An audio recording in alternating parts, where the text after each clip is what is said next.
आइए आज हम लोग स्टडी करेंगे क्वेश्चन नंबर 1 स्ट्रक्चरल ऑर्गेनाइजेशन इन एनिमल्स चैप्टर का। पीछे हमने नीट के जो पेपर है उसके 10 क्वेश्चन किए थे, परंतु वो ऐप बंद हो जाने की वजह से काफ़ी समस्या हुई और करीब 2 सप्ताह पढ़ाई भी बाधित रही। अब हम लोग क्वेश्चन नंबर 1 से फिर शुरू करते हैं, क्योंकि ये जो ऐप है इसमें 2024 के क्वेश्चन से शुरू किया गया है। तो देखिए पहला क्वेश्चन है हमारा, कह रहा है which of the following is are present in female cockroach. तो ध्यान दीजिए, फीमेल काकरोच में कौन सा आर्गन या जो भी दिया गया है वो प्रेजेंट है, ये हमको बताना है। फीमेल, ध्यान दीजिए, फीमेल काकरोच। सबसे महत्वपूर्ण बात है आप कितना अटेंशन में हैं। दो बातें हैं, अटेंशन और टेंशन। अगर टेंशन में है तो मामला गड़बड़ा जाएगा, और अगर अटेंशन में है तो काम आपका बन जाएगा। तो हमें अटेंशन में रहना है कि पूछा क्या जा रहा है। तो फीमेल काकरोच की बात हो रही है, इस बात को ध्यान देना है। तो देखिए 5 चीज़ें हमको दी गई हैं, collateral gland, mushroom gland, spermatheca, anal style और फैलिक ग्लैंड। इनमें से पूछा जा रहा है कि कौन सी चीज़ फीमेल काकरोच में पाई जाती है, ये हमको बताना है। तो ध्यान दीजिए, कह रहा है choose the most appropriate answer from the option given below. तो ऑप्शन जो दिए गए हैं नीचे, इन्हीं 4 विकल्पों में से दिए गए हैं, तो कौन सा आंसर सही है ये हमको बताना है। तो यहाँ पर देखिए ए और सी विकल्प हमारे सही हैं, बाकी गलत हैं। तो ए और सी विकल्प में हमारा क्या है, इसको देख लेते हैं। तो यहाँ पर देखिए ए में कोलेट्रल ग्लैंड है और सी में स्पर्मेटिका है। ये 2 फीमेल काकरोच में पाई जाती हैं, बाकी ये मेल काकरोच में होंगी। तो इसके बारे में और मतलब विस्तृत हम लोग समझ लेते हैं। तो यहाँ पर देखिए सॉल्यूशन में बता रहा है कि 4th ऑप्शन करेक्ट है, और 4th ऑप्शन में क्या क्या दिया गया है उसके बारे में हम लोग अच्छे से समझ लेते हैं। तो देखिए पहले नंबर पर कोलेट्रल ग्लैंड है, बता रहा है कि प्रेजेंट इन फीमेल काकरोच। ध्यान दीजिए, जब हमने स्ट्रक्चरल ऑर्गेनाइजेशन इन एनिमल्स चैप्टर पढ़ा तो उसमें केवल हमने फ्रॉग के बारे में पढ़ा है, बाकी चीज़ के बारे में नहीं दिया गया है। लेकिन चूंकि आपकी एनसीईआरटी में कहीं हो सकता है क्लासिफिकेशन चैप्टर में या और कहीं काकरोच के बारे में दिया गया हो, तो इसलिए 2024 में ये क्वेश्चन देखिए पूछा गया है। नीट 2024 का री एग्जाम में पूछा गया है, जो अभी कुछ 1500 कितने या 1624 ऐसे बच्चों का जो री एग्ज़ाम हुआ है उसमें ये क्वेश्चन पूछा गया है। तो इसके बारे में हम लोग ये नहीं सोचेंगे कि हमारे चैप्टर में एनसीईआरटी में है कि नहीं, कहीं ना कहीं काकरोच के बारे में दिया गया होगा ये चीज़ें, तो इसलिए यहाँ पर पूछा जा रहा है। तो द करेक्ट ऑप्शन इज़ 4।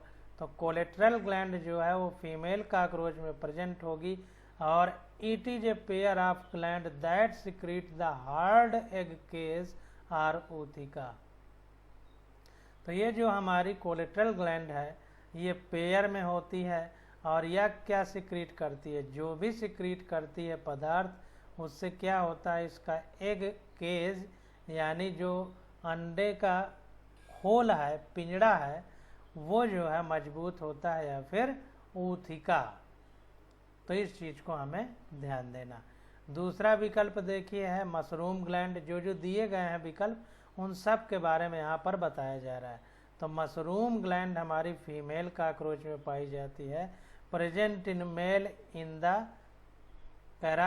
वो फीमेल काकरोच में पूछ रहा है क्या क्या पाया जाता है।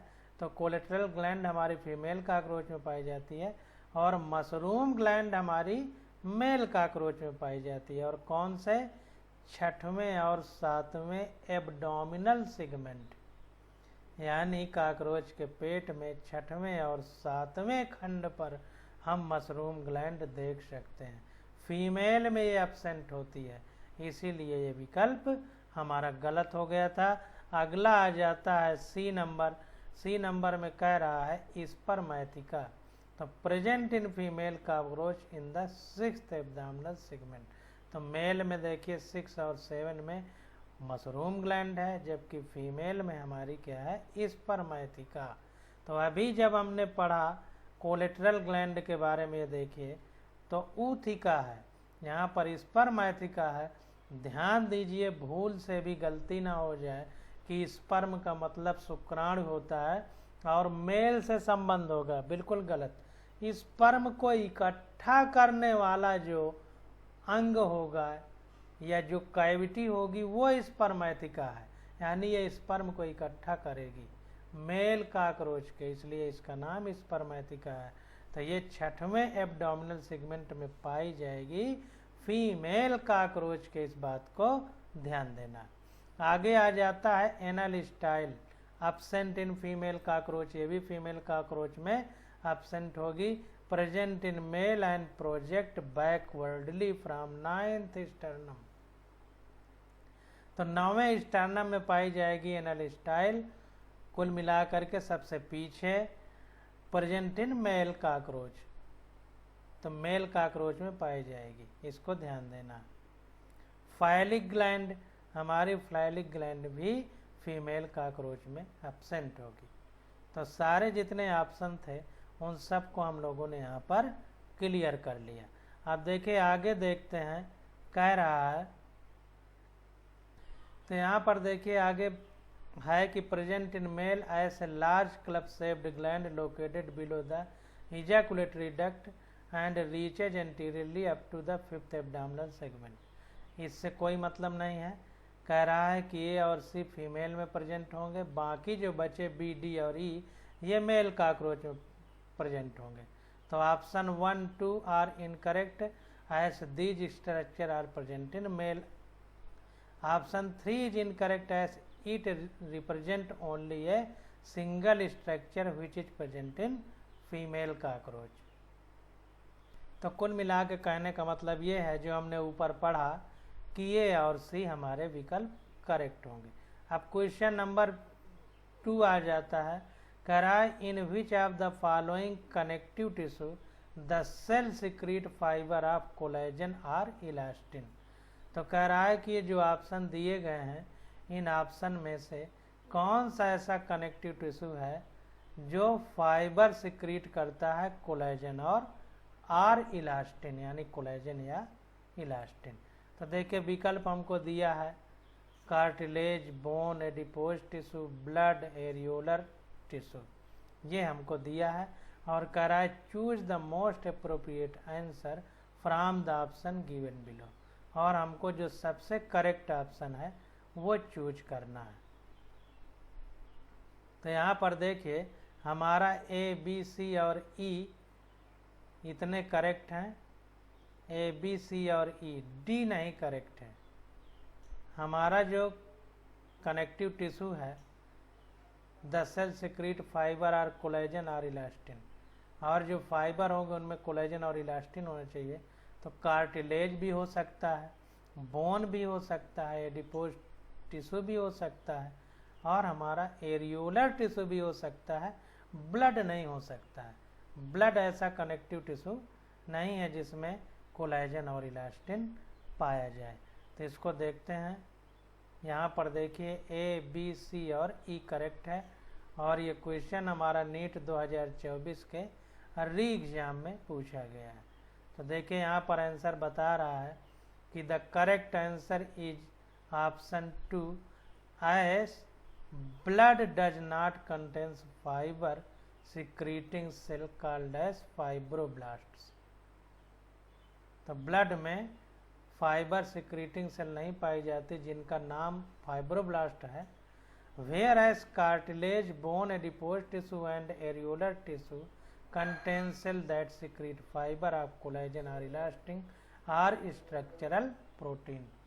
कह रहा है कि बाकी हमारे जो बचे ऑप्शन हैं उनमें कार्टिलेज, बोन, एडिपोज टिश्यू और एरियोलर टिश्यू ये सब फाइबर सिक्रीट करते हैं जिनमें कोलेजन या इलास्टिन नामक प्रोटीन होती है। ये स्ट्रक्चरल प्रोटीन होती है, यानी संरचनात्मक प्रोटीन होती है जो हमारे शरीर की संरचना करती है।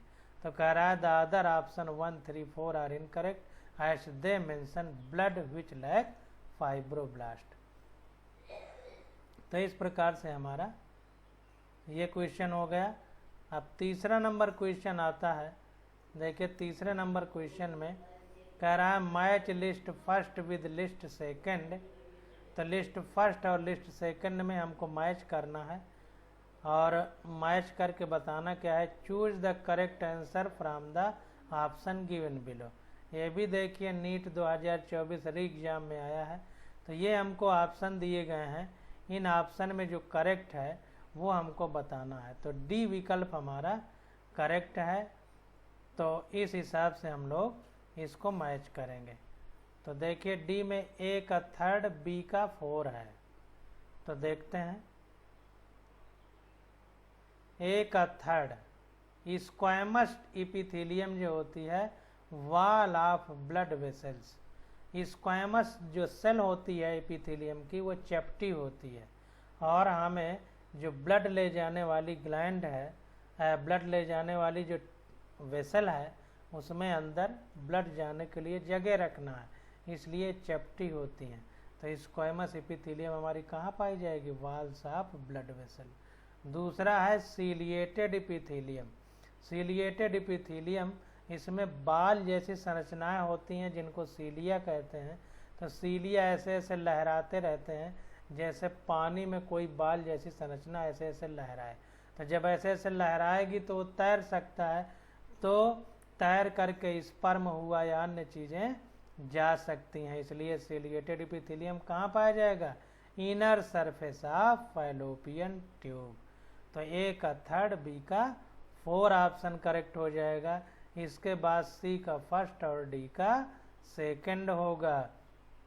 तो देखिए glandular epithelium, goblet cell of alimentary canal. तो एलिमेंट्री कैनाल जो है हमारी कुल मिला के इंटेस्टाइन वगैरह जैसे है, आहार नाल जिसको हिंदी में बोलेंगे। तो वहाँ पर क्या है कि भोजन को पचना है।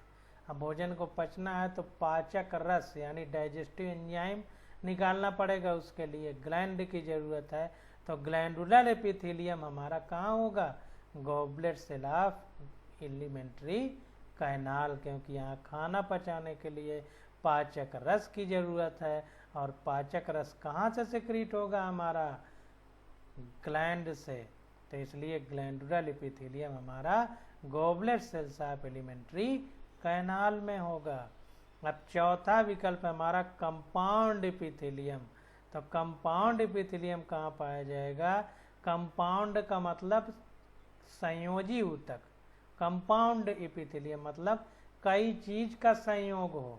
तो जो हमारा पैंक्रियाज होता है, तो पैंक्रियाज में 2 प्रकार की ग्लैंड्स पाई जाती हैं, 2 प्रकार की, एक इंडोक्राइन एक एक्सोक्राइन। तो जाहिर सी बात है कि 2 प्रकार की, यानी कंपाउंड फंक्शन करना है। तो इसलिए inner lining of pancreatic duct में हमारी कंपाउंड एपिथेलियम पाई जाती है।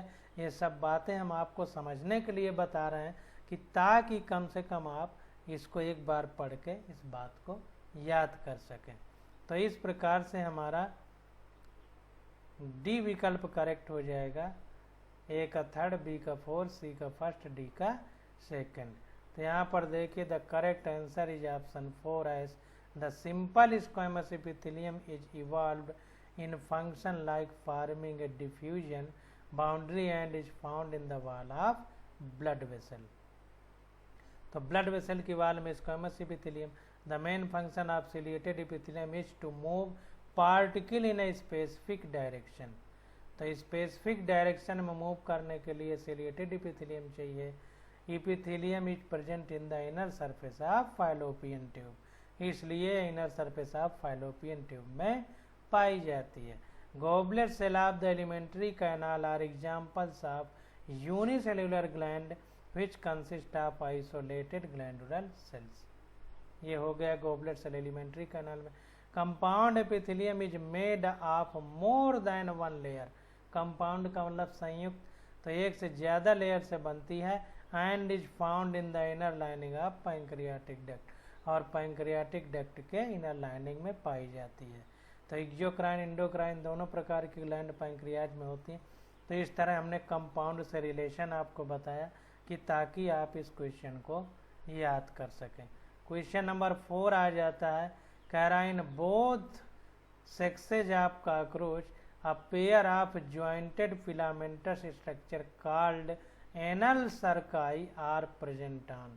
तो कह रहा है कि दोनों सेक्स मतलब मेल और फीमेल दोनों कॉकरोच में एक पेयर ज्वाइंटेड फिलामेंट पाए जाते हैं, मतलब खंड के खंड जुड़े हुए धागे जैसी संरचना पाई जाती हैं, जिनको एनल सर्काई बोलते हैं।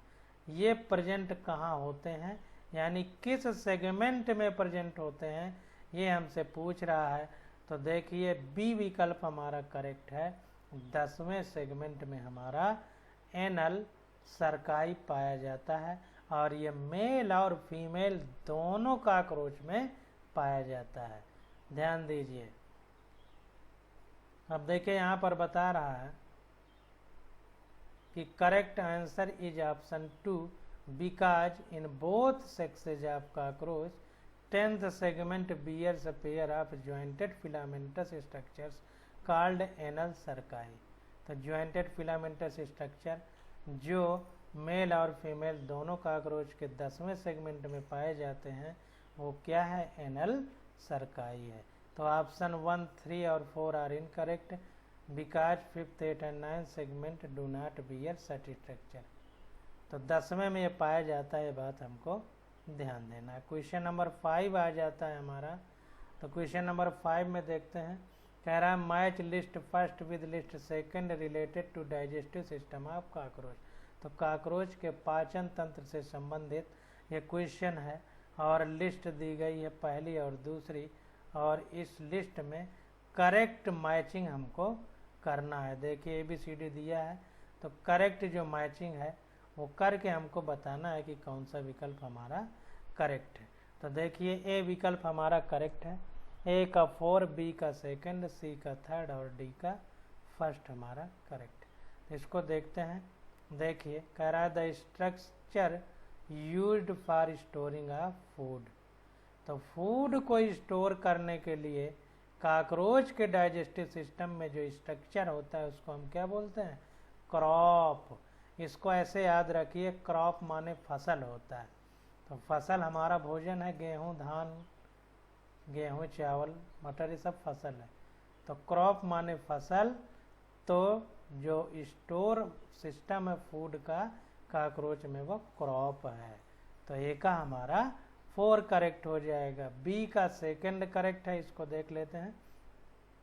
तो ring of 6, 8 blind structure as junction of foregut and midgut. तो ring of 6 and 8 blind tubules at junction of foregut and midgut। 4 को याद रखिए बिफोर, और हाइंड को याद रखिए बिहाइंड, तो कभी गलती नहीं होगी। तो 4 का मतलब आगे वाला, और हाइंड का मतलब पीछे वाला। तो फोरगट का मतलब आगे वाली जो आहार नाल का भाग है, और हाइंड गट का मतलब पीछे वाला जो आहार नाल यानी डाइजेस्टिव सिस्टम का पार्ट है, और मिड का मतलब मध्य होता है। ये आपको पता है। तो कुल मिला के कहने का मतलब ये है कि जो बी है उस बी का सेकंड वाला करेक्ट है। तो ring of 6, 8 blind tubules at junction of foregut and midgut are gastric, caeca इनको बोलते हैं, गैस्ट्रिक सी का। तो बी का हमारा सेकंड करेक्ट हो जाएगा, और सी का 3rd विकल्प करेक्ट है। इसको देख लेते हैं। तो रिंग ऑफ 100 से 150 yellow coloured thin filament at junction of midgut and hindgut. तो मिडगट और हाइंडगट के बीच में जो जंक्शन है यानी ज्वाइंट है, उसको जो है उसमें 100 से 150 लगभग पीले रंग की फिलामेंटस धागे जैसी संरचनाएं पाई जाती हैं। उनको माइलपीगियन ट्यूब्यूल कहते हैं, ये एक्सक्रीटरी आर्गन है हमारी काकरोच की, तो इस बात को ध्यान रखना है। अब कह रहा है the structure used for grinding the food, तो ग्राइंडिंग का मतलब पीसने के लिए, ग्राइंडर जो होता है, कहते नहीं ग्राइंडर मशीन ले आओ, तो पीसने के लिए फूड हमारे पास गीजर्ड होता है, तो ग्राइंडर से गीजर्ड याद रखिए, पिसाई का काम करता है भोजन को। तो ग्राइंडिंग ऑफ फूड वाला स्ट्रक्चर काकरोच में कौन सा है, गीजर्ड है। तो स्टोर ऑफ फूड किस में होता है, क्रॉप में। 6वें से 8वें में ब्लाइंड ट्यूब्यूल्स पाई जाती हैं, गैस्ट्रिक सीका उनको बोलते हैं, ये फोरगट और मिडगट के जंक्शन में होती हैं। 150 से 100 से 150 पीले रंग के धागे रुमा संरचनाएं पाई जाती हैं, मिडगट और हाइंड गट। हमने हाइंड का मतलब बिहाइंड बताया था, तो पीछे वाली आहार नाल का जो भाग है और मध्य वाली का, उनके बीच में जो ज्वाइंट है या जंक्शन है, वहाँ पर 100 से 150 पीले रंग की संरचनाएं पाई जाती हैं, जो उत्सर्जन का काम करती हैं काकरोच में यानी तिलचट्टे में, तो उनको मैलपिगियन ट्यूब्यूल बोलते हैं। और जो ग्राइंडिंग वाला पार्ट होता है, जो भोजन को पीसता है काकरोच में, उसका नाम है गीजर्ड। तो इस प्रकार से सारे हमने वो कर लिए। अब देखिए सॉल्यूशन आ जाता है, तो वही चीज़ यहाँ पर दी गई है कि the structure used for grinding the food particle gizzard, the structure used for storing of food, तो यहाँ पर स्टोरिंग के लिए क्रॉप, ये देखिए थोड़ा सा मिस्टेक हो गया है। Ring of 6 to 8 blind tubule gastric caeca, 100 से 150 येलो कलर्ड फिलामेंट मैलपिगियन ट्यूब्यूल। तो इस प्रकार से 5वां क्वेश्चन हम लोगों ने किया। अब आगे आ जाता है match list first with list second, तो यहाँ पर फर्स्ट और सेकंड लिस्ट को मैच करना, यह भी देखिए नीट 2024 में पूछा गया है। कह रहा है यूनिसेलुलर, ये लिस्ट फर्स्ट और सेकंड है, इसको हमें मैच करना है। तो यहाँ पर देखते हैं सी वाला विकल्प हमारा करेक्ट है, तो ये जो ऑप्शन दिए गए हैं इनको मैच करके हम लोग यहाँ पर देखते हैं। तो यहाँ पर देखिए जो यूनिसेलुलर ग्लैंडुलर एपिथेलियम होता है, goblet cell of alimentary canal, इसके ऊपर यही क्वेश्चन आया था, फिर से पूछा गया। Compound epithelium moist surface of buccal cavity, पहले कहाँ कंपाउंड एपिथेलियम था, पैंक्रियाज की जो डक्ट थी वहाँ पर थी। अब ये moist surface of buccal cavity में भी कंपाउंड एपिथेलियम हमारा पाया जाता है। और मल्टी सेलुलर ग्लैंडुलर एपिथेलियम, जैसी बात है स्लेवरी ग्लैंड है तो ग्लैंडुलर एपिथेलियम पाया जाएगा, और वो भी मल्टी सेलुलर, क्योंकि मिक्स ग्लैंड है हमारी स्लेवरी ग्लैंड, तो मिक्स है तो मल्टी सेलुलर मतलब बहुत सारी सेल आपस में मिक्स रहेंगी। इस तरह से आप लोग याद कर लीजिए। इंडोक्राइन ग्लैंडुलर एपिथेलियम हमने बताया कि पैंक्रियाज में, यानी हमारे पैंक्रियाज में क्या होता है, इसको हिंदी में अग्न्याशय बोलते हैं। तो इसमें इंडोक्राइन और एक्सोक्राइन 2 पार्ट पाए जाते हैं। तो इंडोक्राइन ग्लैंडुलर एपिथेलियम हमारा जाहिर सी बात है कि पैंक्रियाज में पाया जाएगा। अब क्वेश्चन नंबर 7वां आ जाता है, कह रहा है कि द काकरोच इज, तो काकरोच क्या होता है ये हमको बताना है। तो काकरोच हमारा यूरिकोटेलिक होता है, काकरोच हमारा यूरिकोटेलिक होता है, इसके बारे में थोड़ा सा हम विचार करेंगे। तो ध्यान दीजिए हमारे में 3-4 चीज़ें हैं, जैसे कुछ जीव हैं यूरिया का सिक्रेशन करते हैं, कुछ अमोनिया का, कुछ यूरिक एसिड का। इस प्रकार से हमें कई जीव पढ़ना पड़ेगा, कई एनिमल पढ़ने पड़ेंगे। तो इसको इस तरह याद रखिए कि जो पानी की कमी वाली जगह पर रहता है, तो ज़्यादा पानी जहाँ होगा वो तरल पदार्थ सिक्रीट कर देगा, क्योंकि पानी तरल है, पानी की कमी नहीं तो अमोनिया उसका एक्सक्रीटरी प्रोडक्ट होगा। और अगर पानी की कुछ कमी है कि मतलब पानी पर्याप्त मिल भी सकता है और कभी कभी नहीं मिल सकता है, तो अमोनोटेलिक, यूरियोटेलिक दोनों हो सकता है। लेकिन जहाँ पर पानी मिल भी सकता है, नहीं भी मिल सकता, लेकिन ज़्यादा संभावना है कि पानी की कमी हो सकती है, वो यूरियोटेलिक होते हैं। जैसे हम लोग, अब रेगिस्तान में जो लोग रहते हैं उनको पानी की बहुत कमी होती है, तो यूरिया का सिक्रेशन होता है मनुष्य में। इसी प्रकार जिनको पानी की बहुत कमी होती है जहाँ रहते हैं, तो वो यूरिकोटेलिक होते हैं। तो इसलिए हमारा जो काकरोच है वो यूरिकोटेलिक है।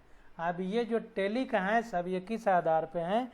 ये पानी की उपस्थिति और अनुपस्थिति के आधार पे हैं, क्योंकि यूरिक एसिड जो होता है वो क्रिस्टल के रूप में हम उसको एकत्रित कर सकते हैं, पानी कम भी हो तो भी रख सकते हैं, इसलिए यूरिकोटेलिक है काकरोच, ध्यान देना है। तो देखिए सॉल्यूशन में बताया जा रहा है कि cockroach are uricotelic organism, animal है not organism. The process of excretion in cockroaches is performed by Malpighian tubule. जो एक्सक्रीशन होता है कॉकरोच में मैल्पिगियन ट्यूब्यूल के द्वारा होता है, which are part of insect excretory system, जो कि इस इंसेक्ट के एक्सक्रीटरी सिस्टम का एक पार्ट होता है। These tubules are lined by glandular and ciliated cell. ये जो ट्यूब्यूल होती हैं इनके अंदर ग्लैंडुलर और सिलिएटेड सेल पाई जाती हैं, ये जो मैल्पिगियन ट्यूब्यूल है। विच एब्जॉर्ब नाइट्रोजनस वेस्ट, जो कि नाइट्रोजनस वेस्ट को एब्जॉर्ब कर लेती हैं, वेस्ट प्रोडक्ट को, and convert them into uric acid, और यूरिक एसिड में इनको बदल देती हैं। This uric acid is then excreted out through the hind gut. उसके बाद क्या होता है, ये यूरिक एसिड हाइंड गट के द्वारा बाहर निकाल दिया जाता है या एक्सक्रीट कर दिया जाता है। आप देखिए आगे कितना बढ़िया बताया गया है कि the nature of the nitrogenous waste excreted can be species specific and is often influenced by the organism, environment and water availability. कह रहा है जो टेलिक शब्द है, कोई यूरिया एक्सक्रीट करता है, कोई यूरिक एसिड, कोई अमोनिया, ये किस आधार पे है? तो इसमें 3-4 फैक्टर बताए जा रहे हैं कि ऑर्गेनिज्म जिस वातावरण में रह रहा है या वहाँ पर पानी की क्या अवेलेबिलिटी है उसके आधार पर ऐसा होता है। जैसे कह रहा है for instance many bony fishes, बहुत सारी जो हड्डी जिनमें पाई जाती हैं, अस्थिल मछलियाँ जिनको कह सकते हैं। एक्वेटिक एम्फीबियन, पानी में पाए जाने वाले उभयचर एम्फीबियन, यानी जो जल और थल दोनों में रह सकते हैं। एंड एक्वेटिक इंसेक्ट, और पानी में पाए जाने वाले जो कीड़े मकोड़े हैं। Which have abundant access to water, जिनके पास पर्याप्त मात्रा में पानी पाया जा रहा है। आर अमोनोटेलिक, वो अमोनोटेलिक होते हैं, यानी अमोनिया का उत्सर्जन करते हैं। And excrete waste in the form of ammonia, और जो अपना एक्सक्रीटरी मटेरियल है वो अमोनिया के रूप में एक्सक्रीट करते हैं। इन कॉन्ट्रास्ट, इसके विपरीत, मैमल्स यानी स्तनधारी, मेनी टेरेस्ट्रियल एम्फीबियन, बहुत सारे टेरेस्ट्रियल यानी जहाँ पानी कमी होती है, रेगिस्तान, उनमें पाए जाने वाले उभयचर या एम्फीबियन एंड मैराइन फिशेज, और समुद्र में पाई जाने वाली मछलियाँ, which live in environment where water conservation is critical. ऐसा वातावरण जहाँ पर पानी को सुरक्षित रखना बड़ा कठिन है विषय है। देखिए मैराइन का मतलब समुद्री, समुद्र में नमक होता है, तो पानी तो है लेकिन नमकीन है, और नमक क्या करता है, बाहर नमकीन पानी हो गया, यानी बाहर की कंसंट्रेशन ज़्यादा हो गई तो शरीर का पानी और बाहर खींच के चला जाएगा, यानी पानी की कमी हो जाएगी। तो ऐसी स्थिति में रहने वाले, इस विपरीत वातावरण में रहने वाले जो जीव हैं, आर यूरियोटेलिक, ये सब यूरिया का उत्सर्जन करते हैं। एंड यूरियोटेलिक है and excrete waste in the form of urea, और यूरिया के रूप में अपना उत्सर्जित पदार्थ निकालते हैं। Given these detail the correct answer of the question the cockroach is would be option B, यानी यूरिकोटेलिक ओनली। तो कहने का मतलब यह है कि इन सब बातों को ध्यान में रखते हुए अगर हम कॉकरोच की बात करें तो कॉकरोच हमारा यूरिकोटेलिक हो जाएगा। अब अगला क्वेश्चन नंबर 8 देखते हैं।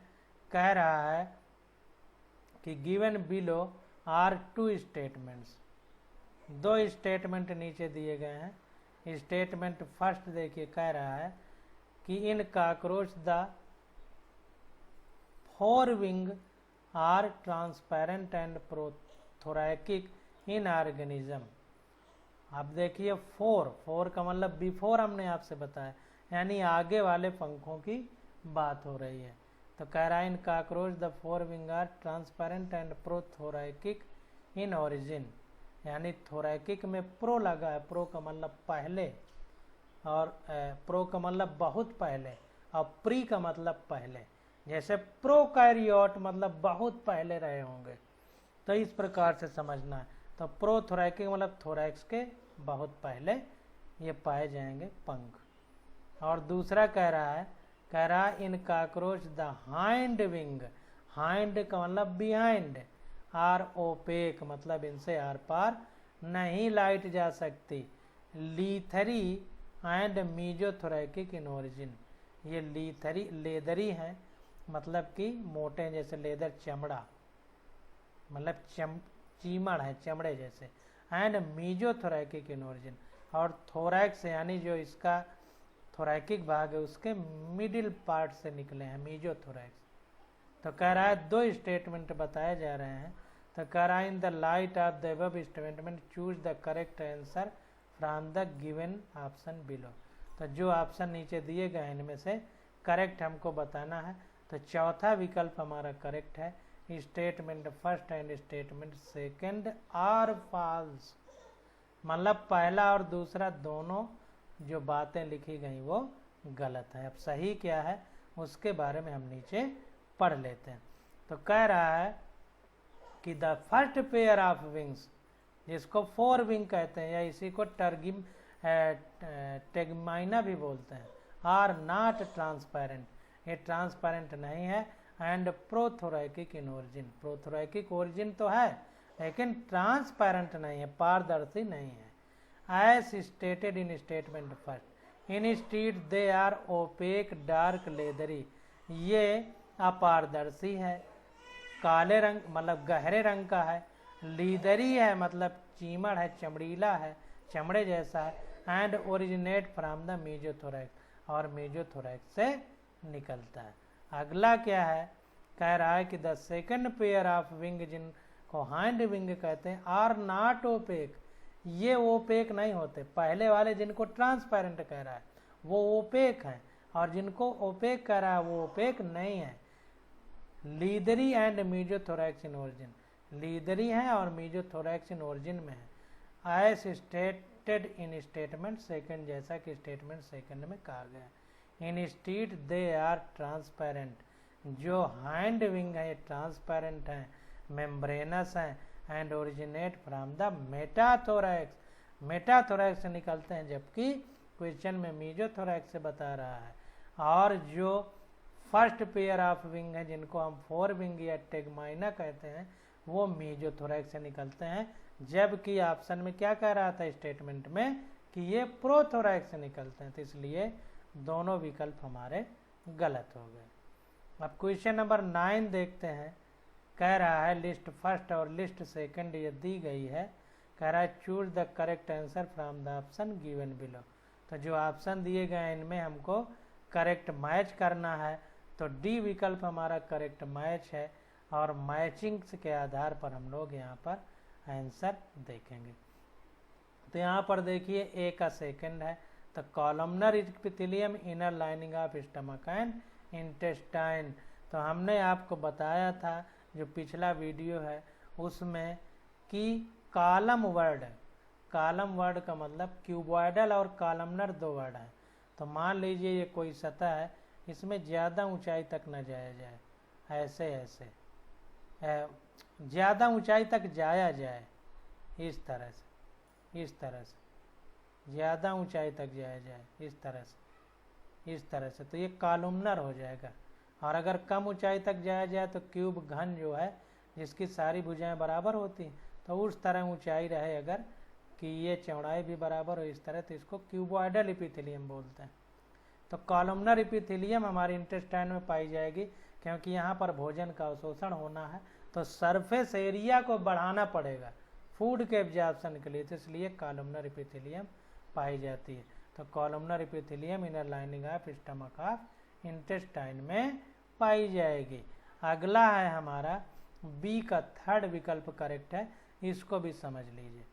तो बी में ciliated epithelium inner lining of bronchioles, हमने आपसे बताया था ब्रोंकियोल्स, हमने आपको बताया था जहाँ किसी चीज़ का आवागमन होगा तो यहाँ पर म्यूकस का आवागमन है और म्यूकस के साथ साथ हवा का भी आवागमन है, वहाँ पर सिलिएटेड एपिथेलियम पाई जाएगी। तो इनर लाइनिंग ऑफ ब्रोंकियोल्स में सिलिएटेड एपिथेलियम होगी।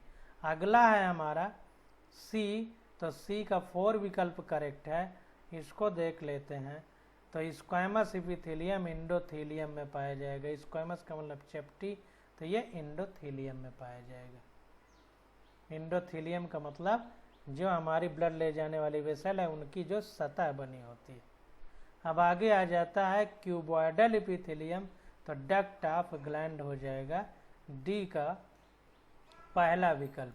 तो जो ग्लैंड होती हैं उनमें क्यूबॉइडल एपिथेलियम पाया जाता है, क्योंकि ग्लैंड को हमारे कुछ न कुछ सिक्रीट करना है और इसलिए वहाँ पर कम ऊंचाई की वो पाई जाती हैं, ऐसे ऐसे ऐसे इस तरह से इनको सिक्रीट करना है।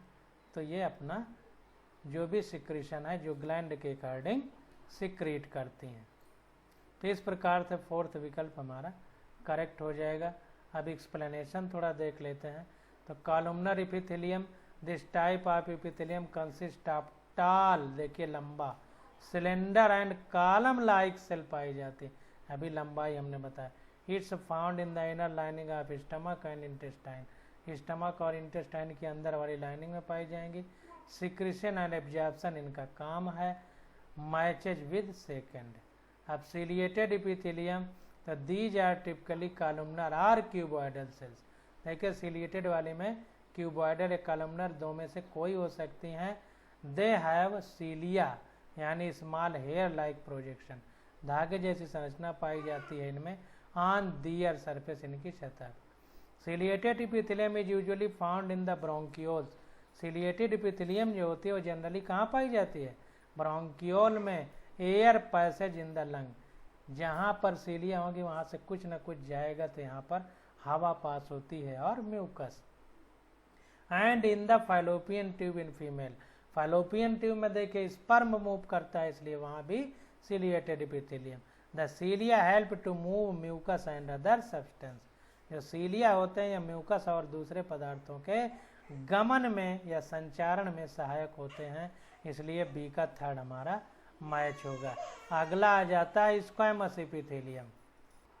जो स्क्वैमस एपिथेलियम होता है आर थिन एंड फ्लैट, चपटी और पतली सेल होती हैं प्याज के छिलके जैसी।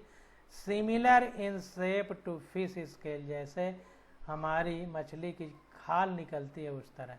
The word squamous means scaly, squamous का मतलब होता है स्केल जो फिश में पाए जाते हैं। This type of epithelium form the endothelium, ये जो एपिथेलियम होती है इंडोथेलियम बनाती है। The lining of the heart, endothelium में हार्ट की लाइनिंग आ जाएगी, ब्लड वेसल की आ जाएगी, लिम्फेटिक वेसल की आ जाएगी। सो सी मैच विद 4, इसलिए सी विकल्प हमारा 4थे ऑप्शन से मैच करेगा। अगला आ जाता है cuboidal epithelium. These cells are cube shape, घनाकार होती हैं ये cell, and are most commonly found in the duct of gland, और ग्लैंड की जो डक्ट होती है वहाँ पाई जाती है।